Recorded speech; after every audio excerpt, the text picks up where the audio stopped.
분노를 다스리고 악을 복으로 갚기란 제목으로 말씀을 좀 나누도록 하겠습니다. 오늘 분노에 관한 이야기를 좀 하려고 합니다. 자, 예전에 주유소 습격 사건이라는 영화가 있었죠. 편의점 습격 사건, 이게 실제로 있었던 일입니다.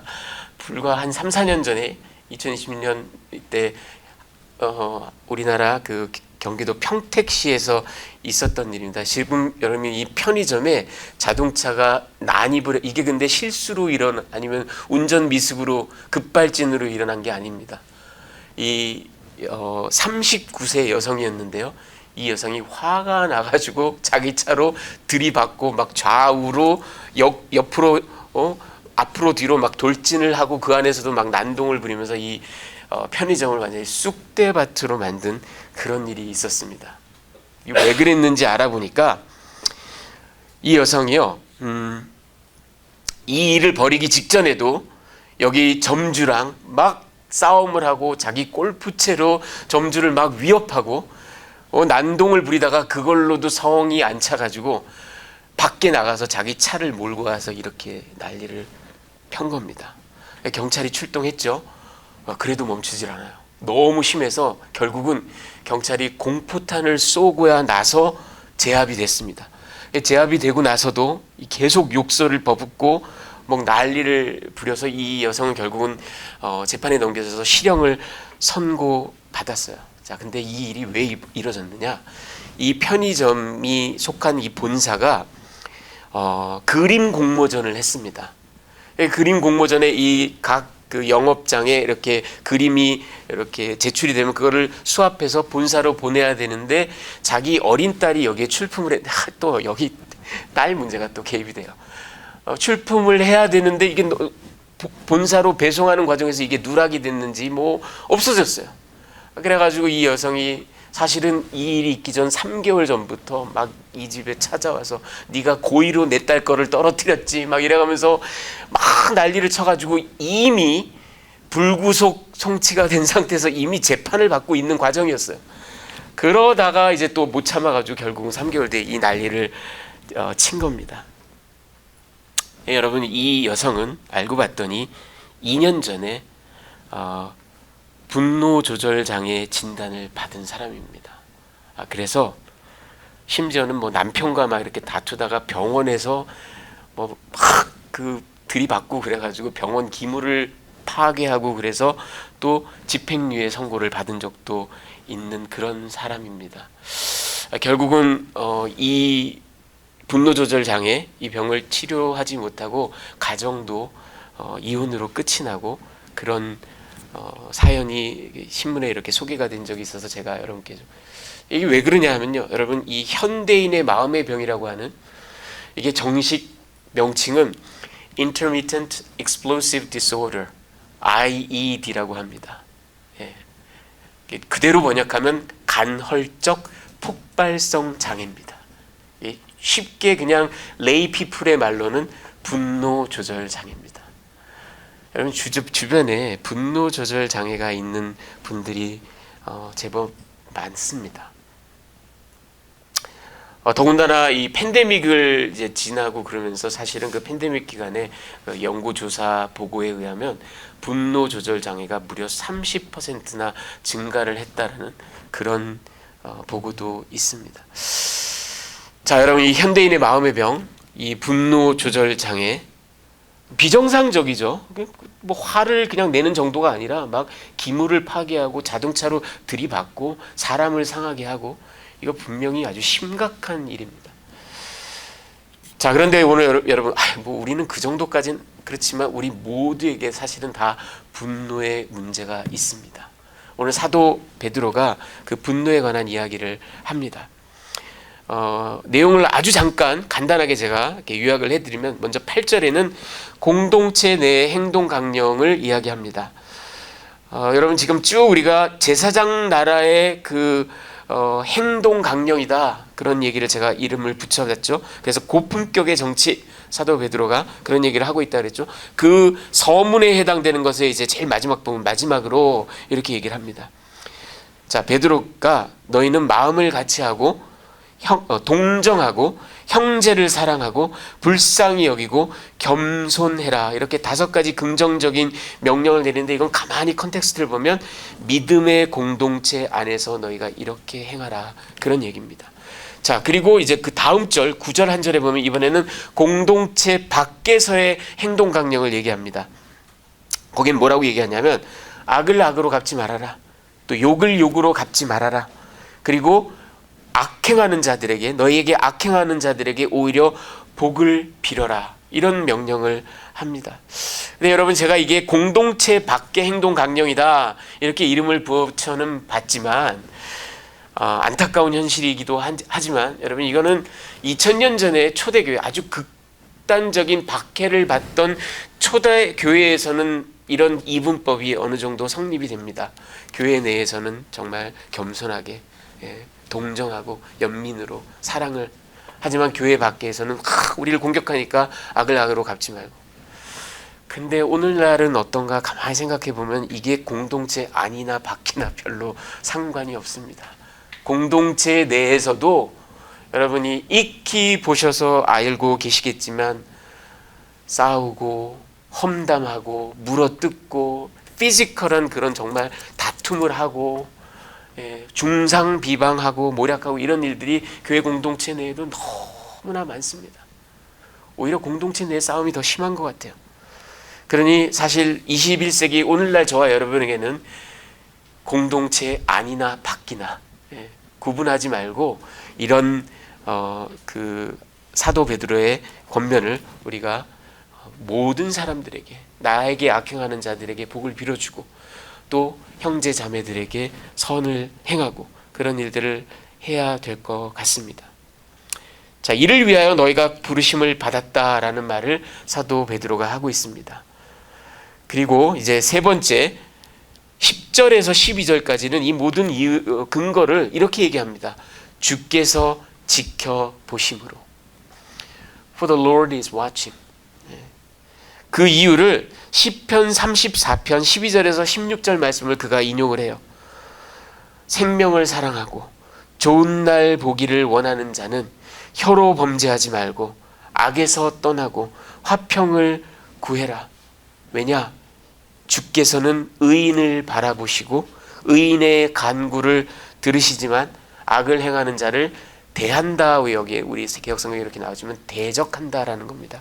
악행자를 대적하시기 때문이다. 이렇게 사도 베드로가 이야기하고 있습니다. 결국 이 10절, 12절의 9절의 핵심은 하나님께서 우리의 모든 행위를 익히 알고 계시고 다 보고 계신다, 이제 그런 뜻입니다. 자, 여러분, 오늘 이 말씀을 가지고 제가 여러분께 3가지 메시지를 좀 전해드릴 텐데요. 그 첫 번째가 이겁니다. 여러분, 사실 이 첫 번째가 굉장히 좀 아주 시리어스한, 여러분께서 그동안 이런 묵상이나 생각을 하셨는지 모르겠는데 굉장히 좀 중요한 이야기를 제가 하겠습니다. 제가 그 제목을 원죄, 오리지널 신, 원죄의 제2국면이다 라고 이름을 붙여봤습니다. 이거를 바로 우리 보복의 본능, 다른 말로 분노 조절 장애, 이렇게 제목을 붙여봤습니다. 자, 여러분, 나에게 잘해주고요, 나에게 친절하고 나에게 선대하는 사람에게 우리가 같이 잘하는 건 사실 쉽습니다. 이건 삼척동자라도 합니다. 하지만 나에게 악하게 행하고 나에게 욕을 보이고 나를 해꾸지하는 사람을 그저 나도 같이 해꾸지를 하지 않고 참는 것만으로도 힘든데, 버거운데, 인간적으로 하기 어려운 일인데, 아니 그런 사람들에게 복을 빌어주랍니다. 너무 어려운 명령 아닙니까? 너무 불가능한 명령 아닙니까? 그런데 여러분, 이게 사도 베드로가 뜬금없이 새로운 티칭을 한 게 전혀 아닙니다. 여러분 아시다시피 산상수훈을 보면 우리 예수님께서 비슷한 말씀을, 이미 오리지널한 말씀을 가르침을 하셨어요. 그리고 누가복음 말씀 우리 한번 같이 보겠습니다. 누가복음 6장 27절 28절에 우리 한번 같이 읽어볼까요? 그러나 시작.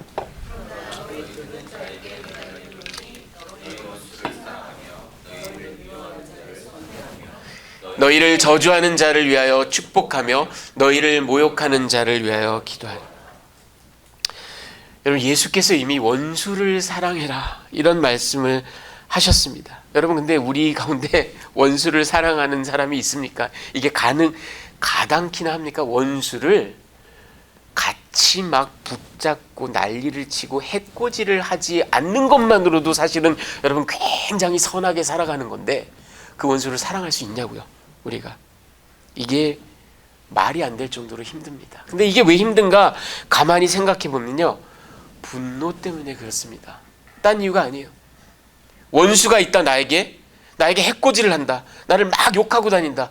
그럼 여러분 어때요? 분노가 생겨요. 아니, 어떻게 이럴 수가. 분노가 생깁니다. 여러분, 이 분노, 그리고 이 분노는 결국 뭐냐면, 내게 행한 만큼 나도 행해주고 싶다, 나에게 악을 끼친 만큼 나도 악을 끼치고 싶다라는 이 보복의 본능이 우리에게 있기 때문입니다. 여러분, 이거는 하루 이틀 된 문제가 아니, 우리 인류와 함께 쭉 태고적부터 함께 있었던 우리 인간의 본성입니다.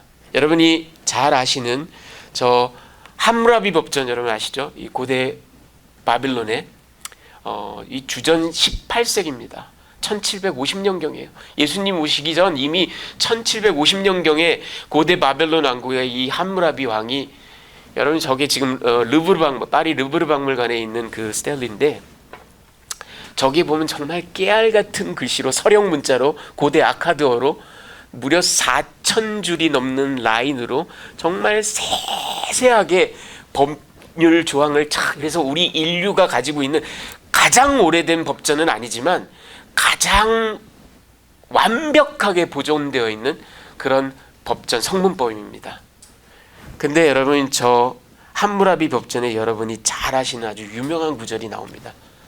Eye for an eye, 눈에는 눈, 이에는 이.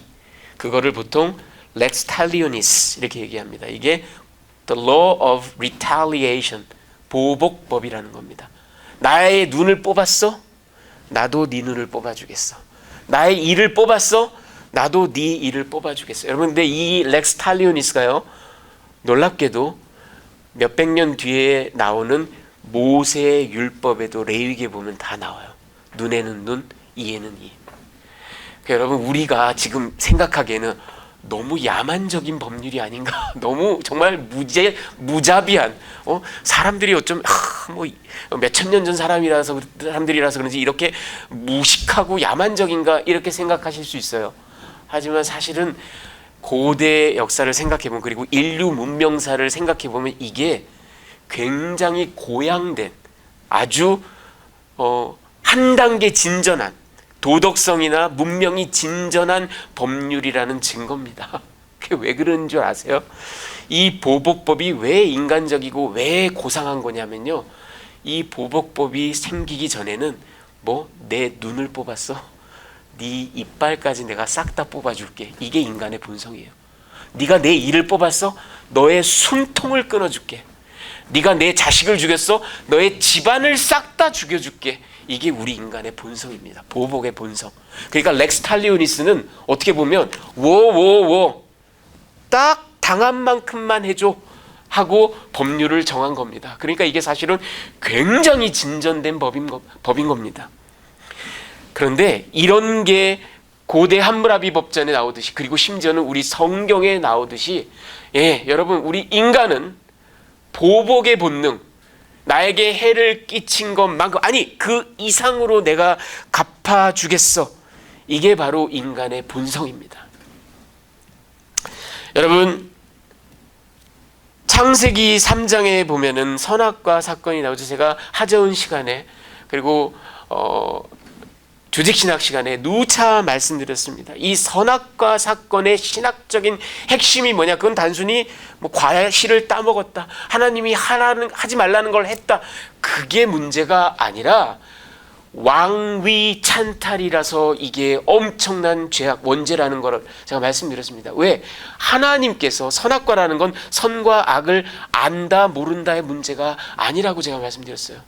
안다 모른다의 문제가 아니라 선과 악을 누가 정하느냐의 문제를 놓고 각축전을 벌인 게 선악과라는 겁니다. 그전에는 하나님께서 이거를 먹지 말아라, 그게 선이다, 이걸 먹으면 그게 악이다. 하나님이 선과 악을 규정하셨어요. 그런데 선악과 사건의 핵심은 뭐냐면 하나님 이제 비키세요. 이제부터는 내가 선이라고 여기는 걸 선이라고 취하고 내가 악이라고 여기는 걸 악이라고 취하겠습니다. 내가 보기에 저 선악과가 먹음직도 하고 보암직도 하고 탐스럽기도 하고 지롭게 할 만큼도 하고 내가 이걸 먹는 게 선이라고 생각합니다. 그러니 하나님 비키십시오. 여러분 이게 선악과 사건의 핵심이에요. 왕위 찬탈입니다. 자, 그런데 이 왕위 찬탈이 그냥 단순히 쿠데타, 단순히 하극상, 창조 질서를 어긴 것 그것만이 아니라 사실은 왕위 찬탈의 다른 이름은 뭐냐면 우상숭배라고 제가 말씀드렸습니다. 왜? 여러분 잘 생각해 보세요. 하나님이 왕자에 계시던 거를 끄집어 내렸어요. 그러면 공위가 됐네? 뭔가를 왕위에 올려야 될 거 아니에요. 그게 바로 나입니다. 그게 바로 나예요. 내가 왕이 되는 겁니다. 여러분 우리는 목사님 우상숭배 그러면 비나이다 1월 성신에게 알라에게 아니에요. 여러분 잘 생각해 보세요. 1월 성신에게 빈다라는 건 궁극적으로 그 1월 성신의 주술적인 힘, 매지컬한 파워를 통해서 내가 잘되게 해주세요. 내 자식들이 잘되게 해주세요. 내가 무병장수하게 해주세요가 핵심이에요. 그러니까 결국 내가 우상이에요. 내가 신이에요. 여러분 이게 보이세요? 왕위 찬탈은 결국 우상 숭배로 이어지는 겁니다. 그런데 여러분 우상 숭배, 왕위 찬탈과 우상 숭배가 이게 이제 오리지널 신, 원죄예요. 이 오리지널 신, 저는 이 왕위 찬탈을 그리고 우상 숭배를 오리지널 신의 제1국면이라고 이름 붙여 봤습니다. 그럼 바로 다음 장 창세기 4장 가보세요. 그러면 오리지널 씬의 제2국면이 나옵니다. 거의 불가분의 관계예요.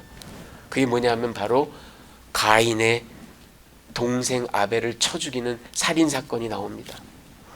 여러분 우리는 창세기 4장을 읽으면 그냥 타락, 원죄의 이제 결과로 인간들이 악해졌는데 그 악한 인간의 가장 추악한 모습, 살인. 이 살인 자체에 포커스를 하게 됩니다. 하지만 여러분 잘 그 문맥을 살펴보세요. 그리고 그 연결관계를 잘 살펴보세요.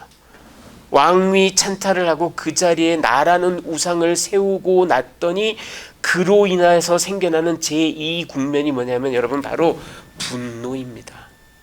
창세기 4장 6절에 보면 여호와께서 가인에게 이르시되 내가 분하여 함은 어찌 됨이며. 여러분 이거 잘 생각해 보세요. 이게 말이 됩니다. 나를 우상으로 세웠죠? 그러면 이제 생기는 제일 첫 번째 심텀이 뭐냐면 아니 하나님 자기가 뭔데 내 제사를 안 받아줘? 왜 나를 무시해? 왜 나한테 이렇게 해? 내가 우상이 됐거든요. 근데 그 나에게 홀대하는 하나님을 견딜 수가 없는, 그리고 막 화가 나는 겁니다. 이 화가 나는 것에 그냥 현상적인 결과가 살인으로 나타난 겁니다. 그러니까 여러분 오리지널 씬은 바로 뒤이어 나타나는 제2국면이 분노입니다. 나에게 이따위로 해? 나를 감히 무시해?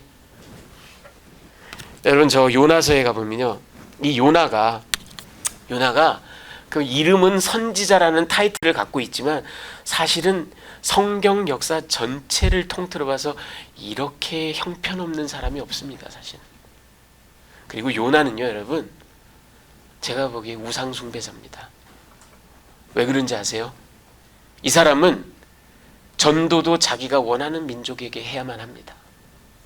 사역도 성과가 있어야만 하고 싶고, 주의 일도 나를 만족시켜야만 내가 신나서 하지, 그게 안 만족되면은 멀리 도망가 버리는 사람이에요. 그러니까 이 사람은 나를 숭배하는 사람이었던 겁니다, 사실은.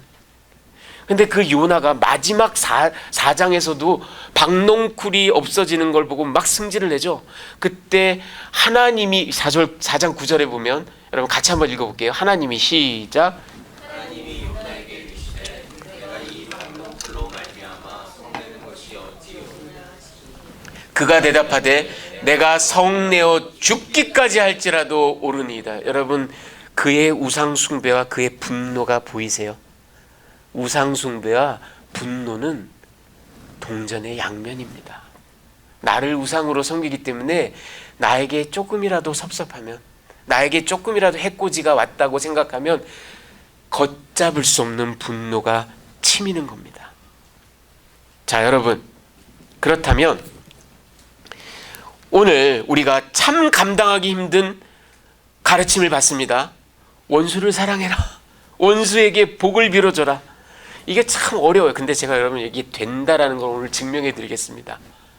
돼요. 이게 됩니다. 여러분 놀라지 마십시오. 여러분이 할 수 있습니다. 원수를 사랑하는 일을. 자, 그런데 그 일을 하려면 제일 먼저 선결 요건이 뭐냐면요, 이 보복이 원죄의, 분노가 원죄의 제2국면이라는 걸 인정해야만 됩니다. 다시 말하면 우리 가운데 원죄가 없는 사람이 없습니다. 우리 모두가 화가 있는데 이 화가 바로 원죄의 제2국면이라는 걸, 우리의 죄성이라는 걸 인정해야만 시작이 됩니다. 여러분, 아까 제가 평택의 그 편의점 습격 사건을 잠깐 말씀을 드렸어요. 여러분, 이게 말도 안 되는, 정말 정신병을 가진 어떤 여자의 문제가 아닌가, 나랑은 별 상관이 없는 문제가 아닌가 이렇게 치부하기 쉽지만, 여러분, 안타까운 얘기지만 우리는 모두 다 원죄가 있기 때문에 우리는 모두가, 저를 포함해서 우리는 모두가 정도의 차이가 있을 뿐이지 anger 이슈가 있습니다. 분노의 문제가 있습니다. 여러분, 가장 고상하고 가장 존경받는 사람들조차도, 교계에서 이름 높은 목사님들, 평생을 선교지에서 자기 모든 걸 다 바치고 선교하신 선교사님들, 그리고 교회에서 막 진짜 아이들이 와가지고 상투를 잡고 수염을 잡아당겨도 허허허 웃으시는 아주 마음씨 좋으신 인자하신 장로님들, 그럼 뭐예요?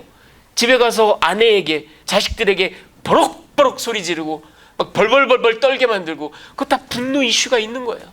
근데 그게 이 사람은 훌륭한데 뭐 좀 템포가 있어, 그런 문제가 여러분 아닙니다. 우리는 자꾸 이 분노의 문제를 그 사람 너무 능력 있고 훌륭하고 그런데 뭐 약간 일종의 플레어처럼 뭐 약간 뭐 성마른 그런 기질이 좀 있어. 이거 no way, 여러분. 그런 거 아니에요. 여러분, 요즘에 우리가 기사를 읽으면서 백주대낮에 멀쩡한 사람들 칼로 찔러서 다 죽여놓고 나 심신미약이에요. 내가 조현병이 있어서, 내가 무슨 스키초프레니아가 있어서 나는 어쩔 수 없어요. 이렇게 해서 무죄 방면을 받거나 집행유예를 받거나 아니면 아주 적은 형을 받는 거 여러분 보시면 저건 아니다 싶지 않으세요? 마찬가지입니다, 여러분. 아까 이게 제가 현대인의 마음의 병이다, 의학자들은 그래서 이게 병이다, 어떤 이상 장애다 이렇게 이야기하고 싶지만 물론 그런 경우가 있을 겁니다. 제가 의학 전문가는 아니기 때문에 자세히는 모릅니다. 물론 병적인 경우 장애가 있을 수 있습니다. 하지만 제가 보기엔 그건 정말 극소수고요. 대부분의 경우는 분노를 참지 못하니까 이건 인격입니다. 이거는 우리의 죄성입니다. 그러니까 자꾸 장애, 병 이런 걸로 면죄부를 받을 생각은 해서는 안 되고, 나에게 분노 이슈가 있으면 다스려야만 됩니다. 억제해야만 됩니다. 왜? 그게 우리의 오리지널 신의 바로 제2국면이기 때문에.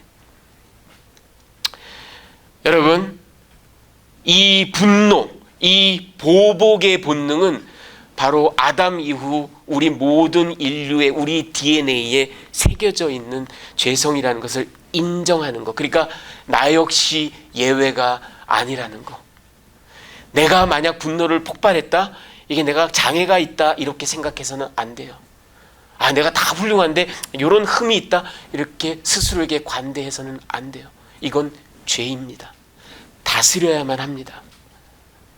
하지만 우리는 자신의 분노를 당연한 것으로 여기는 또 다른 습성이 있습니다. 당연한 게 아니라 정당화시키고자 합니다. 그럴만하니까 내가 화를 냈다. 아니면 그 정도가 아니라 이건 의로운 분노다, 의로운 분노다라고 그렇게 미화시키기도 합니다. 여러분, 우리는 분노의 이슈가 다 있는데 더 한 걸음 더 나가서 나의 분노를 인정하지 못하는 그런 또 다른 죄성이 있습니다. 여러분 지금 보시는 이분은 에밀 코카로라는 그 시카고 대학의 신경정신과 의사입니다.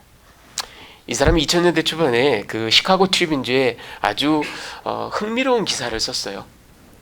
그 기사의 내용을 제가 한번 읽어봤는데 이런 겁니다. 여러분 이 사람은 아까 제가 말씀드린 IED, 간헐적 폭발성 장애, 그 분노 조절 장애, 그거의 권위자입니다. 그래서 그거를 굉장히 오랫동안 연구하고 심지어는 그거를 치료할 수 있는 일종의 약물까지 개발을 했습니다. 그 약물 이름이 디파코테라고 이름도 있어요. 근데 이분이 시카고 트리뷴즈에 칼럼을 내면서 이렇게까지 연구를 하고 약물까지 개발을 했지만 임상 실험을 해야 될 거 아니에요. 근데 우리는 안타깝게도 임상 실험을 할 수가 없습니다. 그 이유가 뭔지 아세요? 아무도 자기가 분노 이슈가 있다고 자원하고 나서는 자가 없습니다. 자기의 분노는 분노라 그럼 장애가 되는 정상을 넘어서는 그런 분노라고 인정을 하는 사람이 없기 때문에 임상 실험군이 확보가 안 된다라는 게 문제라는 겁니다. 그러면서 이 사람이요, 이 박사가 재밌는 일화를 하나 소개합니다. 자기가 한 번은 동료 차를 탔답니다. 근데 차를 딱 탔는데 패신저석에 딱 탔는데 여러분 자동차에 보면 그 선바이저 있죠? 햇빛 가리개 이렇게 하는 거. 선바이저가 아주 난폭하게 뜯겨져 날아가 있대요. 없어졌대요. 그래서 이 사람이 궁금해가지고 이 친구한테 이게 왜 없냐 물어봤더니 그거 우리 아내가 잡아 뜯었어. 그렇게 대답을 합니다. 그래서 이 쿠카로 박사가 아니 how? 이게 여러분 뭐 전기톱으로 절단을 하지 않는 한 이게 엄청나게 단단한 건데 이게 어떻게 자네 아내가 여자가 이걸 어떻게 잡아 빼냐 이렇게 물어봤습니다. 그때 그 동료의 대답이 아주 기가 막힙니다. Well, she was really angry. 너무 화가 나서 잡아 뜯었대요. 오죽 여러분 분노가 치밀면 그 사람의 힘으로 그걸 잡아 뜯습니까? 그런데도 나 임상실험군에 들어가겠습니다 하는 사람이 확보가 안 된다라고 얘기를 합니다. 이 사람이. 자 여러분 분노는 그냥 우리 성격에 약간의 그 어떤 그냥 특이한 점, 그 사람 너무 훌륭한데 이런 점 약간의 흠이 있다 이런 문제가 아닙니다. 분노는 원죄에 닿아 있습니다. 분노는 그리고 우리 모두에게 누구도 피해가지 못하는 우리의 죄성 가운데 가장 깊숙한 곳에 또아리를 틀고 있는 게 분노입니다. 이걸 인정하는 것, 주님 제가 죄인입니다 인정하듯이 이걸 인정하는 것이 원수 사랑의 첫걸음입니다. 자, 이 원수가 사랑이 될까요? 우리 한번 봅시다. 되나 안 되나? 자, 두 번째. 근데 사도 베드로가 우리의 부르심을 복수의 사슬을 끊는 거다 이렇게 얘기를 합니다. 여러분 9절을 한번 같이 읽어보겠습니다. 악을 시작. 악을 욕을 욕으로 갚지 말고 도리어 복을 빌라. 이를 위하여 너희가 부르심을 받았으니 이는 복을 이어받게 하려 하심이라. 여러분 사도 베드로가 악을 욕을 욕으로 갚지, 이게 예수님의 원수를 사랑하라 그거와 같은 말씀인 것 같은데, 이를 위하여 너희가 부르심을 받았다는 이런 수수께끼 같은 이야기를 합니다. 이게 무슨 뜻일까? 여러분 우리의 부르심은, 우리의 구원은, 우리가 자녀됨은 다른 게 아니라 이 분노, 보복, 악의 순환고리를 끊어라, 이게 우리의 부르심이라는 겁니다. 왜? 예수께서 그 고리를 끊으셨다 이겁니다. 여러분 제가 THM 신학교에서 THM 공부를 할 때 이 스티븐 마크 하임이라는 사람이 쓴 Saved from Sacrifice라는 책을 읽었는데 이게 너무나 인상적이었어요. 여러분 이 책이요, 제가 여태까지 책을 정말 책 읽기를, 저는 여러분이 생각하는 천국은 어떤 거예요? 맛있는 거 많은 거? 아니면 아주 명품이 막 널려있는 거? 제가 생각하는 천국은 도서관입니다. 제가 가고 싶은 천국은 도서관입니다. 그냥 책이 쫙, 그리고 저의 천국 생활의 꽃은 매일 책을 읽고 하루 일과가 끝나면 저녁에 예수님이랑 세미나 하는 거, 이게 저의 천국이에요. 제가 책을 그렇게 좋아하고 많이 읽는데 제가 읽은 책 가운데 가장 어려웠던 책 가운데 하나예요. 진짜 복잡해요. 여러분이 얼마나 이거 또 머리가 아프시겠어요. 여러분을 위해서 제가 그 내용의 핵심만 정리해드리면 이런 겁니다. 여러분, 십자가를 우리가 어떻게 규정할 수 있습니까? 십자가는 하나님의 다함이 없는 사랑. 예, 맞습니다. 하나님의 다함이 없는 사랑. 또 하나님의 공의. 하나님은 죄악을 절대로 용서하시지 않는다. 그래서 죄악에 대한 consequence를 반드시 이렇게 형벌로, 죽음으로. 또 하나님의 provision. 근데 그걸 우리에게 요청하시지 않았어요. 하나님의 독생하신 아들을 희생 제물로 내어주셔서 그 아들을 통해서 공의를 이루시고 사랑을 보여주셨어요. 하나님의 제공하신 provision. 마치 이삭을 대신해서 순양이 걸려 있었던 것처럼. 여러분, 십자가는 이처럼 정말 여러 가지로 우리가 그 뜻을 들여다볼 수 있습니다. 하지만 이 마크 하임이라는 사람은 십자가를 이렇게 규정합니다. 뭐냐면 우리 인간의 죄성은 태고적부터 시초부터 우리의 죄성은 우리나라가 잘못된 건 다 죄 때문이야. 우리 고장이 이렇게 힘들고 못 사는 건 다 저 녀석 때문이야. 우리 집안이 멸문지화를 겪게 된 건 다 이놈 때문이야. 내가 이렇게 힘들게 살고 못 사는 건 다 너 때문이야. 여러분, 이게 우리 인간의 죄성이라는 거예요. 끊임없이 스케이프고트를 찾습니다. 희생양을 찾아요. 그리고는 그걸 찾는 거에 머무르는 게 아니라 거기에다가 그 대상에다가 모든 폭력을, 모든 잔인함을, 모든 저주를 다 쏟아붓습니다. 그게 우리 인간의 죄성이라는 겁니다. 십자가란 무엇인가? 하나님의 아들이 이 땅에 오셔서 스톱! 너희 인간들이 하는 그 희생양 찾기, 저주하기를 이제는 멈춰라. 그 대신 모든 희생양 찾기를 다 나에게 가져와라. 그리고 모든 폭력과 저주와 악담을 다 나에게 쏟아부어라. 내가 다 감당하마. 그 대신 이제부터는 너희끼리 그 폭력의 저주의 그 악순환을 제발 끊어다오. 이게 십자가의 의미라는 겁니다. 여러분, 그러고 나서 생각해보면 사도 베드로의 말씀이 정확하게 메이크 센스합니다. 우리 예수께서 이 순환고리를 끊는 일을 하셨으니, 그 희생으로 너희가 살았으니, 너희도 작은 예수로 살라고 부름받았으니 너희도 그 고리를 끊어라. 이게 너희의 부르심이다. 그래서 여러분, 이 책의 제목이 Saved from Sacrifice. 이게 이상하지 않아요? 원래 Saved by Christ's Sacrifice여야 되잖아요. 예, 그것도 맞아요. 그런데 하임의 주장은 우리가 구원받게 된 그 처절한 악의 구렁덩이가 바로 sacrifice 하는 것, 막 사람을 잡아 죽이고 욕하고 난리치는 거라는 겁니다. 자, 여러분, 이게 바로 사도 베드로가 우리에게 전한 너희의 부르심, 우리의 부르심에 관한 이 순환 고리를 끊어라, 그 이야기입니다. 여러분, 미국에서 어떤 군대에서 실제로 있었던 일이라고 합니다. 한 병사가, 이 사람이 아주 신실한 크리스찬 병사였어요. 그래서 이 사람은 훈련 마치고 나면 맨날 기도하고 성경 읽고, 그 다음에 내무반 자기 막사 그 동료들을 위해서 하나 다 기도하고 이러고 이제 잠자리에 들어요. 근데 맞은편에 있는 병사는 아주 반기독교인이었어요. 아주 그냥 너무 싫어해요. 그래서 맨날 조롱하고 야유하고 심지어는 저주하고 이 사람을. 그러다가 한 번은 이 크리스찬 병사가 기도를 마치고, 이제 동료들을 위해서 다 기도하고, 그리고 잠자리에 들려고 딱 누웠는데 진흙이 그냥 덕지덕지 묻은 군화를 그 얼굴에다가 팍 집어던졌습니다. 보복하고 싶겠죠. 여러분, 자려고 누웠는데 갑자기. 근데 다음날 아침에 보니까 이 진흙이 싹 씻겨지고 막 약을 발라서 구두 광을 탁 해가지고 그 원주인 자리에 딱 갖다 놨더랍니다. 얼마 지나지 않아서 그 중대가 많은 사람들이 그리스도께로 돌아왔다고 합니다. 여러분, 이 악의 사슬을, 이 보복의 사슬을 끊을 때 우리는 예수를 닮아간다는 거예요. 그 부르심에 충실하게 된다는 거예요. 그리고 그 결과가 뭐냐면 사람들이 우리를 지켜보고 그 모습에 감동받고 예수께 돌아온다라는 겁니다. 자, 여러분, 이제 마지막 메시지, 세 번째 메시지를 전할 텐데 그게 바로 제가 예고한 내가 과연 원수를 사랑할 수 있을까? 이 명령을 감당할 수 있을까? 도저히 안 될 것 같은데 여러분, 할 수 있습니다.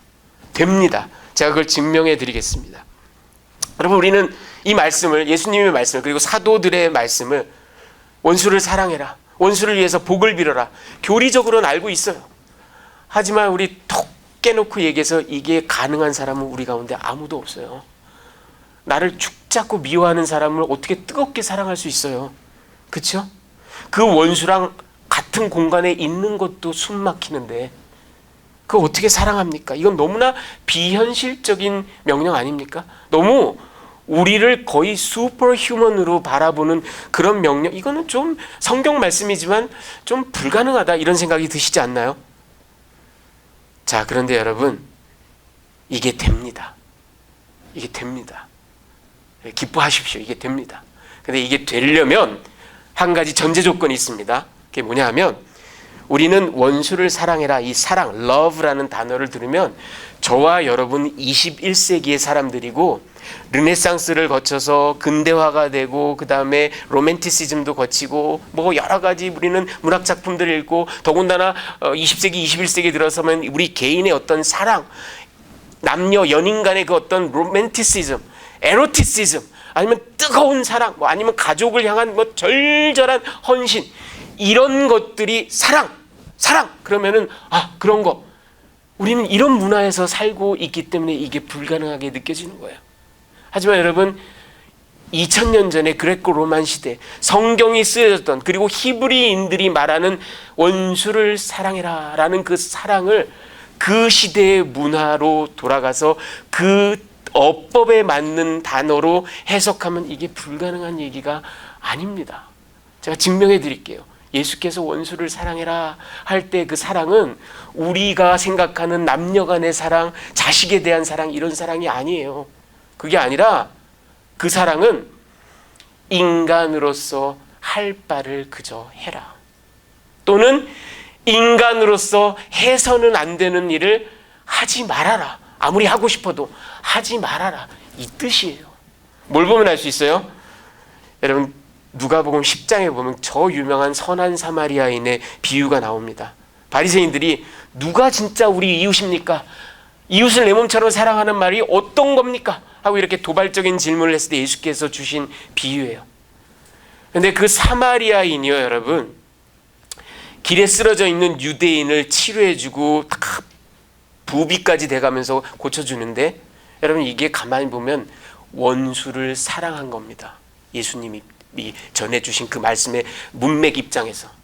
왜냐하면 그때 당시에 사마리아인들은 유대인이 원수였어요. 자기네를 개, 돼지만큼도 취급을 안 했거든요. 그런 사람을 그냥 지나갈 수 있었는데, 여러분, 그냥 지나갈 수 있었는데, 여러분, 거기 본문 어디를 뒤져봐도 이 사마리아인이 저를 뜨겁게 사랑했다, 저에게 막 뜨거운 사랑의 마음이 솟아올랐다, 이런 얘기 전혀 없어요. 이런 얘기 전혀 없습니다. 그냥 인간으로서 할 바를 한 겁니다. 상처 그냥 싸매주고, 부비 대주고 고쳐줘라. 인간으로서 할 바를 한 겁니다. 여러분, 그러고 나서 가만히 생각해보면 우리 예수께서, 우리 예수의 철천지 원수가 있어요. 바로 바리새인들입니다. 예수님은 그 바리새인들을 엄청나게 규탄하셨어요. 이 독사의 자식들아. 그렇죠? 그리고 그 바리새인들이 결국 예수님을 잡아 죽였어요. 예수님의 철천지 원수입니다. 그 예수님이 그들을 뜨겁게 사랑했다, 이런 얘기가 나오나요? 아니에요. 그런데 저들에게 막 칼, 검을 들이대셨나요? 저들을 막 돌아다니면서 중상 비방하셨나요? 그들과 논쟁은 하셨지만 인간으로서 할 바를 하신 거고, 해서는 안 될 일을 안 하신 것뿐입니다. 여러분, 제가 개인적인 얘기를 해서 죄송합니다만 목회를 하다 보면 별의별 일들을 겪습니다. 별의별 일들을 겪는데 교회를 어렵게 하고 막 저에게 말할 수 없는 고통을 주고 나가신 그런 사람 중에서도 막 정말 수년이 지나도록 불철주야 돌아다니면서 제 욕을 하는 사람도 있어요. 그리고 그 소식이 들려와요. 근데 여러분, 제가 같이 돌아다니면서 막 욕을 하지 않습니다. 이게 여러분 오해하지 말고 들으십시오. 제가 성인군자라서 그런 게 아닙니다. 제가 도덕적으로 더 탁월해서 그런 게 아닙니다. 이 자리가 사람을 만든다고 목사 딱지를 달고 그럴 수가 없으니까 그렇게 못합니다. 그냥 그런 이야기가 들리면 집에 와서 아내를 붙들고 울기는 해도 같이 다니면서 똑같이 무슨 소리야 그게 아니야 하고 욕하지 않습니다. 저 인간으로서 그렇게 해서는 안 되기 때문에 안 하는 겁니다. 목사이기도 하지만. 여러분, 제가 몰랐는데 이 말씀을 비추어서 생각해 보니까 원수 사랑을 실천한 거더라고요. 오늘 이 말씀의 뜻에 따르면 뜨겁게 사랑하지는 않아요. 그 사람 저도 사람인데 어떻게 그러겠어요. 근데 그냥 하지 말아야 할 일을 안 하고 그냥 해야 될 일을 한 것뿐입니다. 여러분, 이게 바로 성경 시대가 말하는 원수 사랑입니다. 그러면 여러분도 저도 할 수 있습니다. 저도 했더라고요. 보니까 여러분, 제가 여러분보다 조금이라도 나은 사람이 아니에요. 제가 늘 말씀드리지만 여러분보다 더 허물 많고 더 죄 많은 죄인입니다. 저도. 그런데 어찌어찌 그래도 이렇게 하면 안 되는 거지 하고 그냥 안 한 것뿐이에요. 그게 바로 예수께서 말씀하신 사도 베드로가 얘기한 원수 사랑이라는 겁니다. 이 사슬을 끊고 나의 죄도 인정하고 그리고 인간으로서 이렇게 하고 다니면 안 된다, 그래서는 안 된다라는 생각으로 그냥 하지 않는 것, 그게 바로 너희 원수에게 복을 빌어주고 너희 원수를 사랑해라는 주님의 말씀을 실천하는 겁니다. 그러니까 할 수 있어요, 여러분. 자, 이 지금 보시는 분은 4세기 이집트의 수도승, 이 사람은 아주 경건하기로 이름 높았던 아바 아가손이라는 사람입니다. 이 사람이 한 얘기를 마지막으로 소개해 드리겠습니다. 이 사람이 뭐라고 했냐면요, 화가 잔뜩 난 사람이 죽은 자들을 막 살려낸다고 치자 하나님은 여전히 그의 분노를 역겨워하신다. 여러분, 분노가, 우리가 제 아무리 위대한 일을 해도 막 교회를 10개를 짓고 선교지 막 30명 40명을 파송을 한다 해도, 교회가 막 수천 명 수만 명 늘어나고 엄청난 일을 한다 해도 사람 살리는 것보다 더 크겠어요? 우리에게 분노가 있고 이걸 조절하지 못하고 억제하지 못한다면 하나님은 우리의 분노를 역겨워하시는 분. 왜? 그게 바로 원죄의 제2 국면이기 때문입니다. 사랑하는 성도 여러분, 저 역시 마찬가지입니다. 우리가 아무리 점잖게 멀쩡하게 살아가지만 우리 모두가 분노합니다. 모두 다 버럭버럭 화를 냅니다. 하지만 오늘 이 말씀을 통하여 이것이 단순한 어떤 성격적 특이성, 나의 어떤 좀 특별한 그런 그냥 봐줄 만한 그런 어떤 이 정도로 생각하실 게 아니라, 그 훨씬 더 깊은 원죄에 있다 있는 신학적인 의미가 있구나 깊이 마음에 되새기시면서 우리의 허물을 인정할 뿐만 아니라, 그리고 우리의 부르심이 이 복수의 사슬을 끊는 것이라는 걸 기억하면서 원수 사랑까지 한 걸음 더 나가는, 제가 말씀드린 대로 그렇게 불가능한 일이 아닙니다. 한 걸음 더 나가 실천하시는 그런 저와 여러분이 되시기를. 이게 할 수 있는 건 우리가 예수로, 성령님으로 충만할 때 가능합니다. 우리 힘으로는 불가능합니다. 그래서 여러분, 성령 충만하셔서 예수의 성품이 여러분을 완전히 압도하셔서 원수에게 오히려 복을 빌어주고, 그리고 싸움의 자리를 피하고 악의 순환을, 고리를 끊는 그런 저와 여러분이 되시기를 우리 주님의 귀하신 이름으로 축원합니다. 같이 기도하시겠습니다.